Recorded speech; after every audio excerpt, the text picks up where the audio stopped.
첫 주일이 되었는데도 이렇게 영상으로 만나 뵙게 돼서 참 민망하고 아쉽습니다. 그러나 우리가 민망하고 아쉬울수록 그리움이 쌓여간다. 어떤 귀한 형제님이 저한테 그리움이 쌓인다 그런 표현을 보내주시더라고요. 참 아름다운 표현이라 생각했어요. 여러분 그리움을 잘 쌓으셔서 우리가 서로 만나지 못한 그리움 그렇게 잘 쌓으시고, 또 하나님 앞에 마음껏 예배하지 못한 그리움 잘 쌓으시고, 마스크 쓰고 찬양하려니 참 어려웠지요. 찬양하지 못한 그리움 잘 쌓으시고, 전도하고 선교하지 못한 것도 잘 쌓으셔서 하나님께서 길을 열어주셨을 때 본물처럼 터져나오는 참된 믿음의 사람 되시기를 바랍니다. 지금 못하는 것에 대해서 이야기하지 말고 지금 우리가 그것을 어떻게 잘 쌓아서 할 수 있을 때 어떻게 할 수 있을지에 대해서 꿈을 꿀 수 있기를 바랍니다. 수학여행, 저는 시골에서 살아서 여행 많이 못 해봐가지고 수학여행이 참 큰 여행이었는데, 그 간다 그랬을 때 한참 전부터 기대하던 것이 생각이 나요. 여러분 수학여행 가기 전 한 달 전, 일주일 전, 3일 전, 전날 생각나십니까? 우리 어르신들은 저보다 더 하셨겠죠.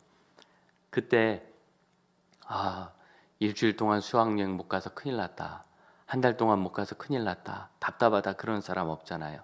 한 달 뒤엔 가니까, 일주일 뒤엔 가니까. 우리가 지금 마음껏 예배, 마음껏 찬양 못해서 큰일 난 것 아니라 할 수 있게 될 때가 곧 온다는 것을 기억하고 기다리는 사람들 되시기를 바랍니다. 여러분 성경은 사실은 기다림의 책이기도 합니다. 참 많은 기다림이 있잖아요. 하나님께서 성격 급하시게 첫날부터 아담부터 그냥 확 만들어 버리지 않으시고, 그럼 우주에서 미아가 됐을 거예요. 아무것도 없는 곳에서 빛을 만드시고 땅을 만드시고 하늘과 바다를 구분하여 내시고 식물과 동물까지 다 만드셔서 여건을 다 조성하신 다음에 사람을 창조하셨기 때문에 사람이 거기서 살 수 있게 되었지요. 그 성경은 사실은 사람을 보기까지도 하나님은 6일을 기다리신 거예요.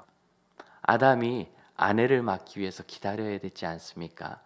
혼자 많은 일을 했어요. 동물들 이름도 져주고 외롭기도 했고, 혼자 있는 것이 보기에 좋지 않을 만큼, 여러분 참 에덴 동산은 완벽한 곳이라는데 좋지 않은 것이 하나 있었네요. 보기에 혼자 있었던 것, 그런 시간을 기다렸기 때문에 그가 아내를 참 잘 만났습니다. 우리 미혼인 형제자매 여러분, 그냥 때가 되면 결혼하게 되면 한다, 이런 남의 인생 사는 것 같은 얘기 다 버리시고 내 삶이잖아요. 기다리시고 하나님께서 주시는 것을 찾으시기를 바랍니다.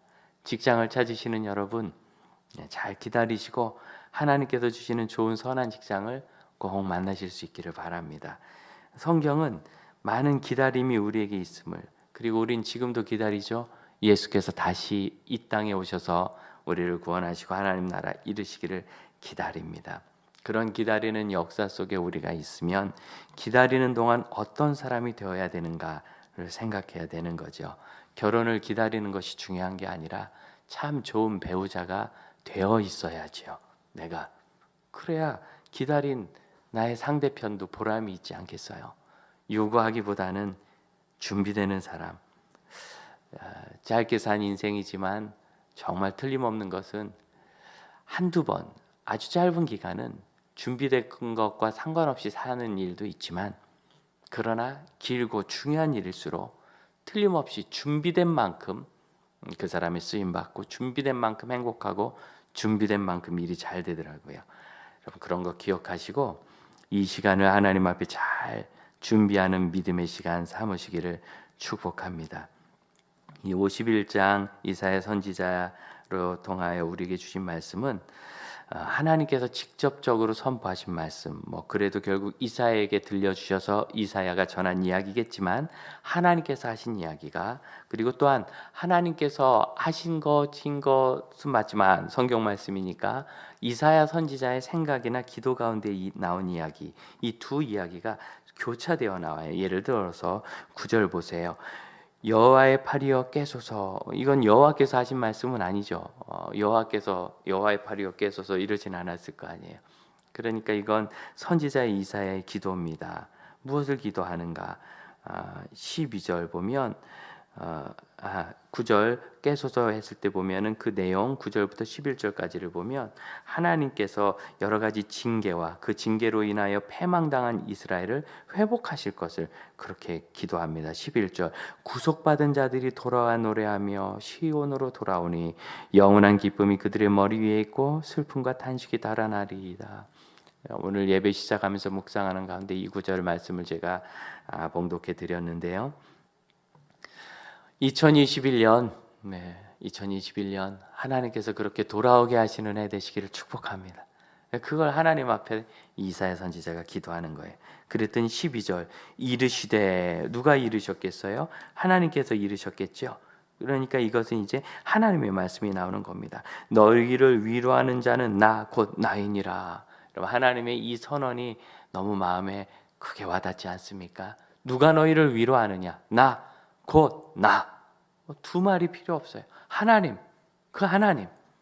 여기에 다른 어떤 위로가 없습니다. 13절 하나님을 잊고 세속적인 기준에 빠져있는 이스라엘을 지금 책망하십니다. 하늘을 펴고 땅의 기초를 정하고 너를 지으신 자 여호와를 어찌하여 잊어버렸느냐?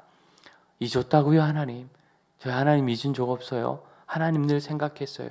그래요 여러분, 누가 하나님을 잊겠어요? 기억하지요. 그러나 그렇게 기억하는 것을 말씀하시는 건 아니겠지요. 여러분께서 문재인 대통령을 다 아시지만 그분은 여러분을 모릅니다.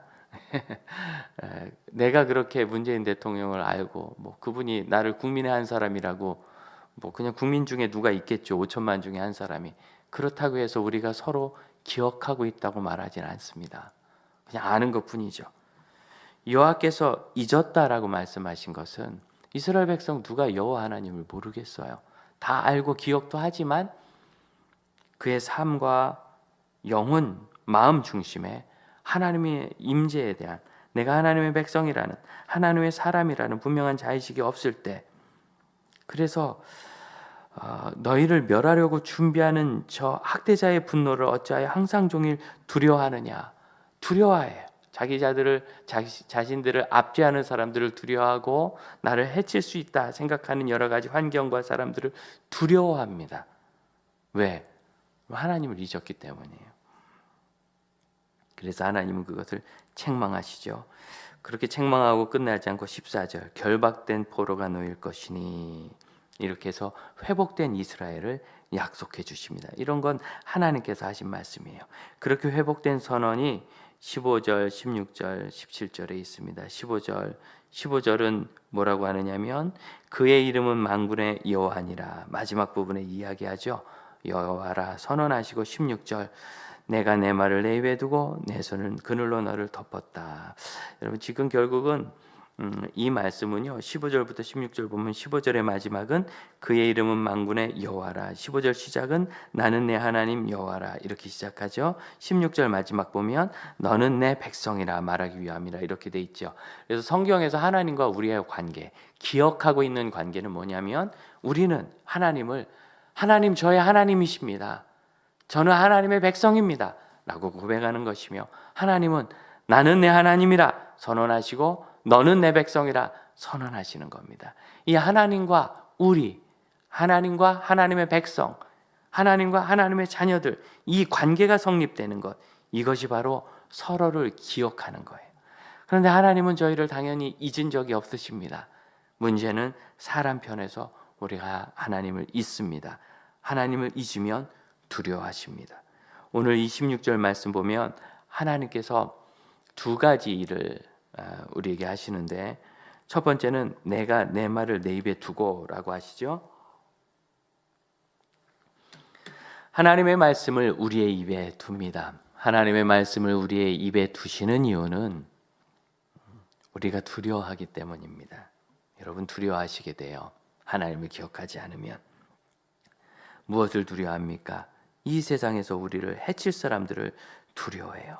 그래서 12절 어떤 자에게 죽을 사람을 두려워하며 하나님은 영원하신 하나님이세요. 그것이 나는 나다라는 말씀이거든요. 스스로 계신 분이고 소멸되지 않으시는 분입니다. 영원하시며 항상 계신 분입니다. 전능하시며 늘 동일하신 분이십니다. 그런데 하나님을 두려워하는 것이 아니라 사람을 두려워해요. 특히 이 이사야 선지자의 배경 속에서는 아수르를 두려워하고 애굽을 두려워하고 바벨론을 두려워합니다. 그들은 모두 죽을 사람인데 망할 제국인데, 그러면 애굽 제국이 그렇게 대단했는데 뭐 안 됐죠. 아수르 바벨론에게 망했고 바벨론 또 망했습니다. 결국은 다 망합니다. 그런 것들을 두려워하고 영원하신 하나님을 두려워하지 않아요. 이런 문제가 생겨요. 저는 하나님께서 그 말씀을 우리에게 주셨다 하실 때 늘 에덴 동산을 생각하게 돼요. 에덴 동산, 하나님께서 만드신 그 아름다운 동산에 두 가지 말이 있습니다. 하나는 하나님께서 주신 언약입니다. 여기는 모든 것을 너의 식물로 삼아라. 여기서 잘 살고 세상을 아름답게 가꾸어라. 그것이 바로 정복하고 다스리라 하신 말씀이죠. 아름답게 누리고, 정말 누리고, 정복한다는 것은 이게 구약의 언어인데 구약의 언어로 완전한 소유를 말하거든요. 다 소유하고, 소유하면 내 거니까 난폭하게 구는 것이 아니라 그걸 다스리라. 바르게 하고 질서를 세우는 거죠. 정치라는 뜻입니다. 정치. 바르게 하라는 거예요. 이 하나님의 말씀입니다. 무엇이든지 너희가 마음껏 먹되, 동산 중앙에는 생명 과실이 있었어요. 그걸 먹어도 돼요. 그러나 선과 악을 알게 하는 그 열매는 먹지 마라. 이것 하나는 여러분 정말 하나님께서 우리에게 주신 완전한 사랑이에요. 하나님께서 선악과 안 만들어 두셨으면 그거 안 먹었고 우린 지금도 원죄 없이 죄 없이 죄 모르고 잘 살 텐데, 그 하나님께서 그 먹을 것 알면서도, 여러분 선과 악을 알게 하는 그 나무의 열매를 먹는다는 게 뭡니까? 피조물인 사람이 하나님의 말씀을 거역한다는 거잖아요. 거역한다는 것을 아시면서도 그 열매를 주셨어요. 무슨 소리죠? 거역하는 것조차도 하나님은 우리에게 허락하셔서 완전한 인격적 존중과 자유를 주신 거죠. 자녀 여러분, 우리 어르신들도 한때는 자녀였잖아요. 자라면서 뭐가 제일 어려웠어요? 부모님께서 나를 믿어주시지 않는 게 어려웠죠. 왜 안 믿어주셨어요? 못 믿을 사람이니까 안 믿어주셨죠. 일어난다고 하고 안 일어나잖아요. 공부한다고 하고 못 하잖아요. 예.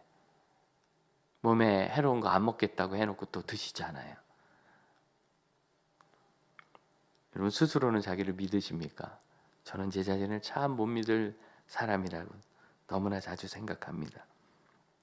그러니 부모님 입장에선 걱정이 되니까 잔소리 많으시고, 그래서 늘 힘든 것이 왜 나를 안 믿어주실까? 제가 부모 돼서 우리 자녀들을 잘 믿고 신뢰하고 존중하며 키운다라고 생각했지만 생각만 그런 것 같아요. 잘 안 되더라고요. 그런데 하나님은 우리를 완전히 믿으시고 자유를 주신 거예요. 여러분 사람의 존재는 자유입니다. 자유. 이 기독교인들을, 특히 우리 개혁교회, 개신교인들을 보수주의자라고 하는데, 이 보수라는 말은 전통을 지킨다는 건데 왜 전통을 지키는 보수주의자라고 부르는가? 성경은 결국 사람을 자유케 하는 거거든요. 진리를 알지니 진리가 너희를 자유케 하리라. 이 진리는 하나님 말씀이고 말씀이신 예수 그리스도입니다. 하나님의 뜻을 알면 세상에 매이지 않고 자유롭게 되고, 그 말씀이신 예수 그리스도를 바르게 알면 구원을 받아 영혼의 자유를, 죄로부터 자유를 얻습니다. 자유가 중요하고, 우리 기독교회는요, 우리 이제 교리 장전이죠. 그 첫 부분에 양심의 자유라는 것을 명시합니다. 예수를 믿는 사람은 누구나 그 개인적 양심의 자유가 있어 하나님 말씀과 개인의 양심대로 행할 수 있다. 그래서 자유를 지키는 것이 기독교 신앙에 중요해요. 그 자유의 전통이 있기 때문에 이 전통을 따르는 것이고, 그것이 바로 보수주의입니다. 자유주의라는 것은 이름이 자유주의니까 굉장히 자유 같지만 사실은 자유를 부정하는 것이 자유주의예요. 뭐냐면 전체적인 이익을 위해서, 큰 집단의 이익을 위해서 작은 것들을 제한하고 희생해 나가는 것들이 있어요. 그 안에서. 그래서 자유가 제한돼요. 우리는 양심의 자유를 따라서 이것이 하나님 말씀이 옳지 않다, 그럼 그걸 말하려고 해요. 하지만 지금 서구의 진보적인 자유주의는 어떻습니까? 양심의 자유대로 말하지 말라는 거예요. 왜? 그 사람이 불편하니까 동성애라고 말하지 말고, 당신이 목사라도 동성애자가 오면은 주례해 줘야 되고, 당신이 교단에 속해 있을 때 당신 교단이 동성애자 목사를 줘야 된다는 거예요. 왜? 그 사람 그렇게 하면 안 되기 때문에.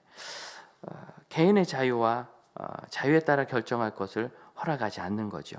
여러분, 자유주의라는 이름이 자유를 주는 것 같지만 사실은 자유를 이렇게 억압합니다. 하나님은 우리에게 정말 참된 자유를 허락하셨어요. 그래서 그 자유를 따라서 개인의 신앙과 양심의 자유를 따라 고백할 수 있게 하셨습니다. 그리고 정말 놀라운 것, 그 성곽을 알게 하는 그 나무의 열매 먹으면 죄를 짓고, 그 죄는 하나님의 아들의 피로만 대속이 되잖아요. 하나님의 아들이 죽으셔야 되는 거예요. 사람이 그것을 먹을 줄 아셨다면 하나님께서 그 일로 하나님의 아들을 희생할 줄도 아신 겁니다. 하나님은 무책임하게 방임하면서 선악과를 두신 것이 아니라 무한한 책임을 지시고 해결까지 주시며 그것을 두신 거예요. 하나님께서 하나님의 아드님을 희생하시면서 그것을 주셨다면 여러분, 그건 정말 보통 자유의 선물이 아닙니다. 하나님은 그렇게 우리에게 완전한 자유를 주셔서 심지어 사단의 말조차도 본인이 선택할 수 있게 하신 거예요. 동산에 있는 하나님의 말씀 외에 사단의 말이 있었죠. 저것을 먹으면 네가 죽지 않고 지식을 얻어서 하나님같이 되리라, 지혜를 얻으리라, 지혜자가 되리라. 하지만 그것은 거짓이었습니다. 아담과 하와는 그 뱀의 말을 믿었습니다. 결국 우리는 이 세상 살면서 하나님의 뜻을 아는가, 아니면 하나님의 뜻을 모르고 자기 멋대로 살아가는가 하는 그 기로에 있습니다. 저 모니터를 조금만 더 주시겠어요? 그 기로에서 하나님의 뜻을 알 수 있는 유일한 길은 뭐밖에 없어요? 우리의 입에 하나님의 말씀이 있어야 되는 거예요. 지난 주간에 목사님 한 분 뵀는데 은퇴하셔서 댁에 계시면서, 전 은퇴하면서 계시면 굉장히 자유로울 줄 알았더니 여러 가지 마음에 이제 짐이 있어요. 더구나 이 코로나19 때문에 제한이 많으니까. 그래서 댁에서 도저히 견딜 수가 없어서 하루 종일 하나님 말씀 듣고 읽고 찬양 부르고, 또 요즘엔 이제 케이블 TV에 설교 방송들이 많이 나오니까 그걸 계속 돌려 듣고 그러면서 견디고 있다. 참 그 개인적인 어려움에 대해서 제가 마음이 많이 아픈데, 그 목사님께서, 선배님께서 하신 그 말씀, 이기기 위해서 늘 말씀을 듣고 있다. 기억하십시오. 이길 수 있는 방법은 늘 말씀을 듣는 것밖에 없어요. 그 입에 하나님의 말씀이 있어야 되는데 그러지 않고 세상이 주는 말, 거짓된 사단의 말이 그 안에 있는 거죠. 그래서 입에 먹으면 지혜롭게 돼, 먹으면 눈이 밝아져, 먹으면 하나님처럼 돼. 입에 그것이 있으면. 거꾸로 해서 봐요. 저것은 하나님 허락하시지 않은 거고 먹으면 죽으리라. 입에 있었어 봐요. 먹었겠어요? 하나님께서 우리 입에 하나님 말씀을 주신다는 것은 하나님의 뜻으로 살아갈 수 있도록 하시는 겁니다. 하나님의 뜻을 가로막는 것은 두려움이죠. 오늘 성경에 의하면 남들은 다 하는데 나는 못하는 두려움, 남들은 그렇게 되었는데 나는 못될까 하는 두려움, 하나님은 지혜로우신데 나는 지혜가 없을까 하는 두려움, 아수르를 두려워하고 바벨론을 두려워하고 하나님을 온전히 바라보지 못하는 거예요. 하나님의 말씀. 사랑하는 형제자매 여러분, 2020년도 하나님의 말씀이 우리에게 있기를 원합니다. 그 말씀이 우리 입에 있고 그것을 주장해야 살아나요. 그것이 우리 입에 있고 내가 그것을 따라해야 살아요. 하나님께서는 또한 우리가 하나님 백성임을 말씀하시면서 하나님의 손 그늘로 우리를 덮으십니다. 16절 중간, 내 손 그늘로 너를 덮었나니 말씀하십니다.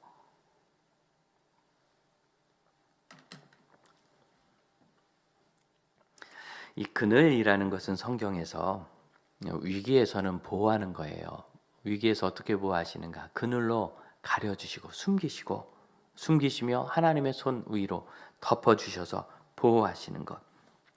그래서 많은 위기에 하나님의 손의 그늘이 우리를 덮어 보호하시는 은혜가 있습니다.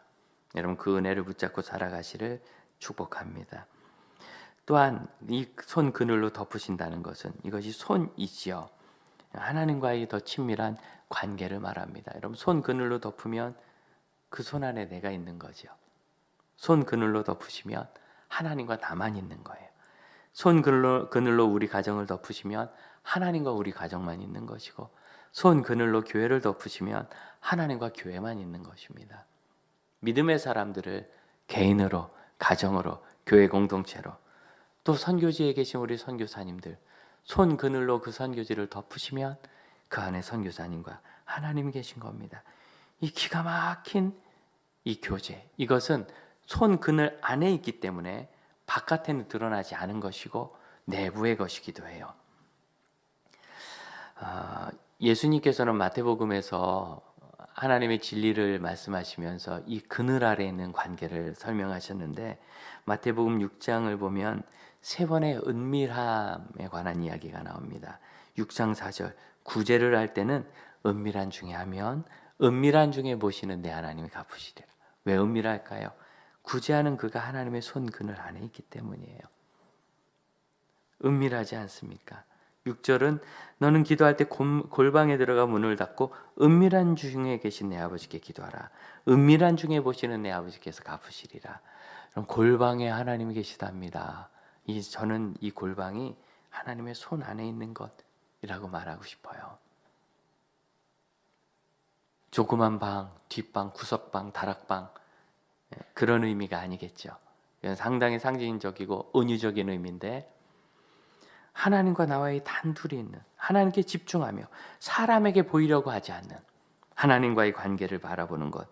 그 입에 하나님 말씀이 있으면 세상의 말이 사라지고, 그리고 그때부터 하나님의 손 안으로 들어가 있기를 기뻐하게 됩니다. 18절에는 금식하는 자로 사람에게 보이지 말고 은밀한 중에 계신 내 아버지께 보이라. 왜 하나님 은밀한 중에 계시다고 예수님께서 자꾸 말씀하시는지를 여러분 생각하시길 바랍니다. 은밀한 중에 계신 하나님, 우리를 그 손으로 덮으신 하나님이십니다. 그래서 이 은밀함을 통하여 어떻게 됩니까? 결국 너는 내 백성이라 말하기 위함이라, 위함이라라는 이 단어를 주목해 보십시오.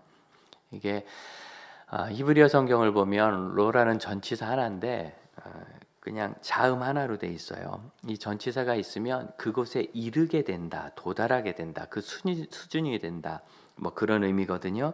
그러니까 하나님께서는 어떻게 우리 입에 말씀을 주시고 어떻게 우리를 덮으시느냐면, 하나님의 백성이 되는 수준이 될 때까지, 하나님이 백성이 되는 그런 수준을 목표로 해서 그 일을 하시는 거예요. 그럼 목표가 있으시잖아요. 우리 찬양을 연습할 때, 피아노를 연습할 때, 우리 자녀들을 양육하실 때, 가정에서 음식을 하실 때, 오늘 저녁 상차림은 이만큼이다. 목표가 있으시잖아요. 직장에서 프로젝트 계획을 세우시고 뭔가 일을 추진하실 때 목표가 있으시잖아요. 마찬가지로 하나님께서 우리에게 하나님 말씀을 주시고 그 손으로 덮으실 때 목표가 있는데 뭐냐면, 너는 내 백성이라. 하나님께서 그렇게 말씀하세요. 이러면 하나님 말씀은 실현이죠. 말씀으로 실현이죠. 그것이 이루어질 때까지 우리에게 하나님 말씀을 주시고 덮어주시는 겁니다. 예수님 이야기를 한 번 더 하자면, 복음서를 보면 참 잔인한 이야기가 하나 나오죠. 가나안 여인이 자기 딸이 흉하게 귀신 들려서 마귀에게 씌워가지고 어떻게 살 수가 없게 된 거예요. 그래서 이 가나안 여인은 이방 여자잖아요. 가나안 여인. 예수님, 유대인의 라피신 예수님, 그 주님인 줄은 알았겠어요. 라피신 예수님께서 그런 병자를 고치시고 귀신을 쫓으신다는 걸 알고 그 예수님께 나와가지고 내 딸을 고쳐주세요. 참 지금 생각해도 너무 험한 말인데, 자녀들에게 줄 것을 개에게 주는 것이 합당치 않다. 유대인은 내 자냐고 이방인은 개다, 이 말씀이에요. 뭐 더 이상 어떻게, 쉽게 얘기해서 뭐 들어갈 구멍이 있어봐야 찔러보는데 이 정도까지 말씀하시면 더 할 말이 없지 않겠어요? 더 할 말 없게 만드시는 그때 참 놀라운 일은 이 여인이 주님 올소이다. 여러분 이게 무슨 말이에요? 주님 저는 개입니다. 어떻게 그 여인이 그런 고백을 할 수 있었을지. 그런데 개들도 주인 상에서 떨어지는 부스러기 먹지 않습니까? 예 주님 좋은 몸통일랑 자녀들 유대인들 주시고 되게 부스러기만 주셔도 제 딸이 낫습니다.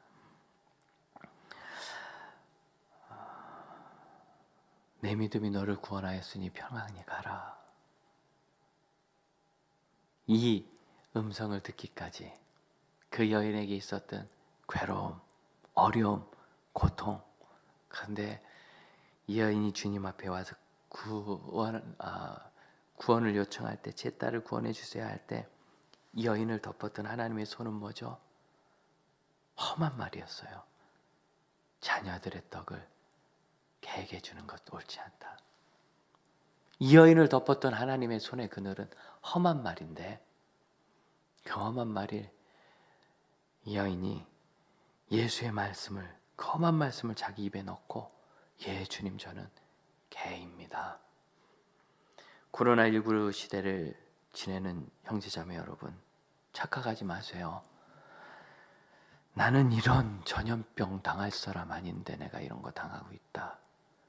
저 중국 우한이 잘못해서 우리가 이 질병으로 고통당한다. 착각하지 마세요. 저와 여러분은 더 험한 일도 당할 수 있는 사람입니다. 내가 왜 그런 일을 당해요? 억울해요. 여러분 그러세요? 억울함이 뭐예요? 나는 그럴 사람 아닌데 그 일이 부당하게 나에게 생겼다는 거 아니에요. 근데 여러분 정말 우리는 그런 일을 당할 만한 사람 아닙니까? 사람이 얼마나 악합니까? 사람이 얼마나 험합니까? 저는 그런 잘못 한 적이 없는데요. 병 걸릴 잘못을 한 적은 없는지 몰라도 이 병 때문에 내가 같이 고통당할 잘못을 한 적은 없는지 몰라도 다른 잘못은 참 많이 했죠. 우리 정신 차려야 합니다. 겸손해져야 돼, 이 코로나19 앞에서. 참 요즘 보면은 우리 시민들 보고, 대한민국의 시민들 보면 약간 절망을 느끼는 것 같아요. 다른 사람을 배려하고 혹시나 내가 감염되지 않았을까 조심하고, 주 앞에 예배하기 위해서 내 삶을 절제하고, 우리 가정을 지키기 위해서 내 삶을 절제하고, 직장과 공동체를 지키기 위해서 내 삶을 절제하고, 이런 일들 진즉에 했어야 되는데, 여러분 그랬으면, 온 인류가 다 같이 그랬으면 이 질병 끝납니다. 이거 그렇게 골치 아픈 게 아니에요. 이 나와가지고 이 코로나 바이러스가 오래 존재할 수 있는 것도 아니고 2주도 가지 않고요. 보통 이 자연 상태에서 그렇게 오래 가지 않아요. 어느 의사들이 그런 얘기했어. 감염병 의사들이 우리 다 알지 않는가? 전 세계가 다 같이 2주만 시작하고 2주만 아무것도 안 하고 다 숨어 있으면 저절로 사멸되는 일 아닌가? 참. 그런데 그런 일이 아니라는 거죠. 무슨 소리냐면 우린 지금까지도 이 바이러스를 1년이나 겪으면서도 겸손한 것을 인류가 배우지 못한 거예요. 성경은 하나님의 능력 있는 손 아래서 겸손하라. 때가 되면 너희를 높이시리라 라고 약속하십니다. 이 가나안 여인의 고백할 수준이 우리가 안 돼요. 다른 곳에서 예수님 고쳐주신 거 생각해 보세요. 주여 저를 불쌍히 여기소서 저는 죄인입니다. 그냥 고쳐주시고, 다윗의 자손이여 저를 불쌍히 여기소서 그래 눈을 뜬 거예요. 이방인 백부장이 자기는 못 오고 주여 제 부하가 있는데 부하가 말만 해도 고쳐지던데요. 그래서 그가 기적을 체험한 겁니다. 백부장도 이방인인데 개라고 예수님 안 하셨잖아요. 그는 좀 높아서 그런가요? 점령군의 장교라서. 그런데 이 여인은 왜 개라고 예수님 하셨을까요? 오늘날 우리에게 중대한 도전을 줍니다. 홍 목사야, 너 하나님이 개라고 얘기해도 하나님 손 붙잡고 신뢰할 거야? 제가 할 수 있을 것 같아요? 못할 것 같아요? 아마 제가 할 수 있을 거면 그 얘기를 듣도록 하실 겁니다. 지금까지 그 얘기를 안 들었다면 못 견디는 거예요. 못 견딜까 하시니까 주지도 않으시는 겁니다. 예수님께서 이 말씀하심으로 어떤 결과가 나왔죠? 가나안 여인의 겸손과 가나안 여인의 신뢰와 가나안 여인이 하나님께 간절히 구하는 참된 믿음이 드러났어요. 여러분, 예수님의 이 말씀은 이 여인을 모독하기 위함이 아니라 이 여인의 참되고 진지한 믿음이 드러나게 하신 겁니다. 위장적인 여러분, 자기 자신을 숨기고 감추고 아니기를 원하고 사람들에게 나의 약점이 보일까 봐 두려워하시는 여러분, 참 이게 당연한 얘기인데요. 다른 분들은 그 약점에 그렇게 관심이 없어요. 오늘 제가 넥타이를 꽉 조이고 있었던 제 아내가 목사님 혈압 올라간대요. 너무 꽉 조이지 마세요. 그리고 너무나 중요한 이야기, 정작 보시는 분들은 목사님 넥타이가 타이트한지 느슨한지 잘 모른대. 제가 이 얘기하는 바람에 여러분 아셨겠네. 그냥 나 혼자 마치 넥타이를 꽉 조이는 사람처럼 자기의 삶을 조이고 얽매고, 내가 남들에게 그런 소리 들으면 나는 안 견디리라, 못 견디리라, 내가 교회에서 나 무시하기만 해봐라, 나를 안 알아주기만 해봐라, 왜 이 교회는 나를 안 알아주는가, 오만 가지 생각하면서 17절 보세요. 17절, 여호와의 손에서 그의 분노의 잔을 마신 예루살렘이여 깰지어다 일어설지어다. 히브리 어순을 살렸어야 돼요. 히브리 원문은 이렇게 되어 있습니다. 깰지어다 일어날지어다 예루살렘이여, 여호와의 손에서 그 분노의 잔을 다 마신, 내가 이미 비틀거리게 하는 그 큰 잔을 다 마셔버렸도다. 이렇게 되어 있어요. 순서가 깰지어다 일어설지어다. 여러분, 하나님의 백성에게 이 아침 하나님께서 말씀하시는 건 뭐냐면 깰지어다 일어설지어다 하는 거예요. 너는 이미 다 마셨다.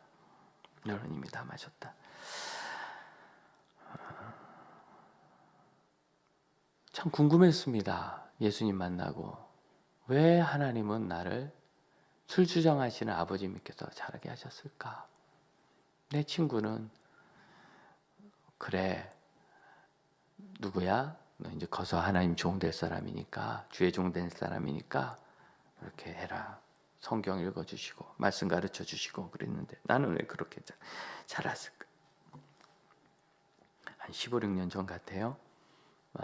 청주 이쪽에 청원이라 있습니다. 이쪽에는 면 단위의 한 감리교회 지역교회 연합회에서 어린이 부흥회를 열고 저를 초청했어요. 그래 갔더니 한 20대교회에서 아이들을 다 모아오셨더라고요. 이제 교회 담당 목사님, 전도사님들이 당신 교회 승합차에다 아이들을 싣고 거기까지 와서 그 면에서 그래도 제일 좀 규모 있는 교회 모아서 거기서 한 250명 정도가 기다리고 있어요. 아이들하고 말씀 나누는데 멀리서 그렇게 오니까 아이들이 참 잘 들어요. 시골 아이들 말씀 잘 들어요. 처음 교회에 나오는 아이들도 진짜 잘 듣고 잘 들어요. 하다가 어디나 사람 사는데 똑같지 않겠어요? 제가 너무 제 살던 어렸을 때 시골도 생각나고 뭐 거기보다 훨씬 세련되는 곳이었지만 제 어렸을 때 얘기도 좀 했어요. 목사님은 지금 이렇게 초청받은 강사로 오니까 대단하게 잘한 것 같지만 우리 아버지 술꾼이었다. 술 주정하고 늘 그러시고 소리도 지르고 그러셨다. 그렇지만 목사님 기도했고 결국 우리 아버지 예수 믿고 천국 가셨다. 그렇게 이제 이야기해주고 그랬어요. 집회 끝났는데 여자애 하나가 6학년 아이였는데 중학생같이 키 큰 아이였는데 안 가고 앞쪽에 남아요. 이제 끝나고 자기 교회 승합차 타고 가야 되니까 늦으면 안 되지 않겠어요. 그런데 안 가고 기다려요. 그런 경우는 대개 강사에게 뭔가 할 말이 있다는 뜻이죠. 아이가 오더니 하는 얘기가 목사님 우리 아버지도 술 많이 드시고 주정하세요. 그런데 저도 많이 힘들었는데 오늘 목사님 이야기 듣고 용기가 생겨서 목사님 저도 기도할게요 목사님처럼. 그리고 가는데 그 아이가 한 그 얘기들이요 지금도 제 귀전에서 막 앵앵앵 울리는 것처럼 지금도 현실 같아요. 저는 그때 하나님께서 왜 내가 술꾼 아버지 밑에서 자랄 수 있도록 허락하셨는가 하는 걸 깨달았어요. 그러라고 하신 건 아니겠지만 저의 그런 연약함들이 이렇게 드러날 때 그 일로 인하여 다시 회복되는 사람들이 있으니까 우리는 누구든지 하나님께서 주신 삶과 환경 안에서 겸손하여 그 손과 그늘 안에 낮아지는 그런 믿음의 사람이어야 합니다.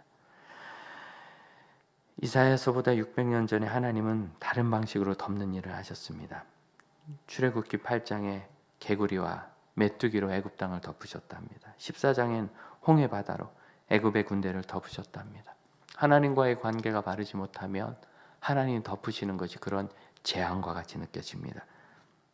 그래서 룻기 1장 나오미는 자부들에게 하나님의 손이 나를 치셨다고, 욥기 19장 욥은 수아 사람 빌닷에게 내 친구야 나를 불쌍히 여겨다오, 정말 표현이 그래요. 나를 불쌍히 여겨다오, 하나님의 손이 나를 치셨구나, 이렇게 탄식했어요. 심지어 22절에서는 너희가 어찌하여 하나님처럼 나를 박해하느냐, 하나님이 자기를 박해한다고. 하나님의 손이 치시는 손이고 박해하는 손이에요. 여러분, 하나님의 손이 지금 치시는 손이고 박해하는 손입니까? 아니면 그 그늘로 나를 덮으신 손입니까? 그것은 내가 하나님과 어떤 관계를 맺느냐에 따라 달려 있습니다. 여러분, 기회가 얼마 남지 않았습니다. 코로나19가 물러갑니다. 얼마 남지 않았습니다. 무슨 기회지요? 제가 이 일로 너무 세상 일에 몰두하고 사회적인 상황에 몰두하다가 하나님과의 관계를 놓치는 불쌍한 삶을 사는 그러한 때가 다시 올 수 있어요. 그러한 것으로부터 피하여 하나님 손의 그늘 안에서 하나님의 사람이 되고 하나님 곁에 머물러 더 깊은 하나님의 사람이 돼요. 나의 삶을 그렇게 이해하고 내 삶에 있는 고통, 이것이 메뚜기가 아니고 홍수가 아니고 바다가 아니고 홍해가 아니고 여호와의 손의 그늘이었구나, 나를 만나주시는 하나님의 손길이구나. 그렇게 연약함이 없었더라면 우리가 어떻게 하나님을 만났겠어요? 어떻게 하나님의 손이 되어 하나님의 사람이 되었을 거예요? 하나님은 지금도 하나님 말씀 우리에게 주십니다. 그 손의 그늘로 우리를 덮으셔서 너는 내 백성이라 말씀하시기를 원하십니다. 여러분, 그 은혜를 경험하는 믿음의 사람들 되시기를 축복합니다. 찬송을 부르기를 원합니다.